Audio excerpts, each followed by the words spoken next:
বঞ্চিতদের সকল বঞ্চনার অবসানে ও দেশের মানুষের স্বার্থ রক্ষায় ভয়েস অব বেঙ্গলের একমাত্র উদ্দেশ্য। সকলকে সংগ্রামী অভিনন্দন জানিয়ে আজকের প্রতিবেদন উপস্থাপন করছি আমি শামীম আক্তার। আমাদের রাজ্যে সমগ্র শিক্ষার শিক্ষক ও শিক্ষাকর্মীগণ এখন সোশ্যাল মিডিয়া নির্ভর প্রচারণাকে আন্দোলন ভেবে শুধু কটু কথা ও অন্যের সমালোচনা করতেই ব্যস্ত, কিন্তু কোনোভাবেই আত্মসমালোচনা নয়। নিজে ঘরে বসে দাবি আদায় করতে চায়, পথে নয়। তাই যারা শুধুমাত্র অন্যের সমালোচনা করতে আসবেন তাদের ইগনোর করা ছাড়া আমাদের আর কোনো উপায় দেখছি না। কেউ কেউ সাম্প্রদায়িক মন্তব্য করতেও পিছু পা হচ্ছেন না।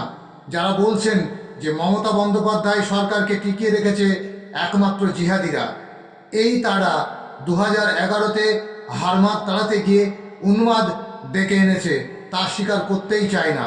কিছু কিছু জ্ঞান পাপী সেদিনের সময়ের দাবিকে অস্বীকার করতে চাইছে অন্যের কাঁধে দোষ চাপিয়ে।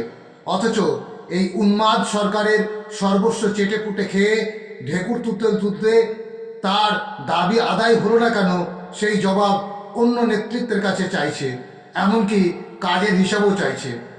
অথচ তার কর্তব্য ও দায়িত্ব পালন করতে তিনি অপারগ।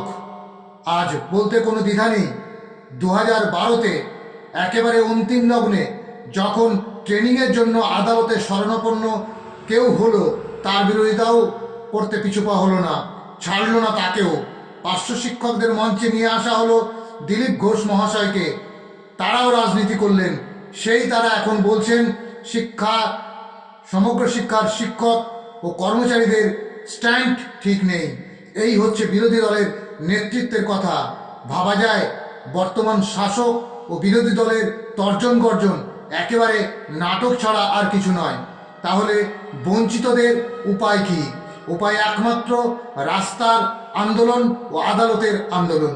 অতএব আগামী আন্দোলনে সর্বস্তরের সমগ্র শিক্ষার শিক্ষক ও কর্মচারী বন্ধুদের আন্দোলনে যোগদানই সফলতা অর্জনের একমাত্র পথ।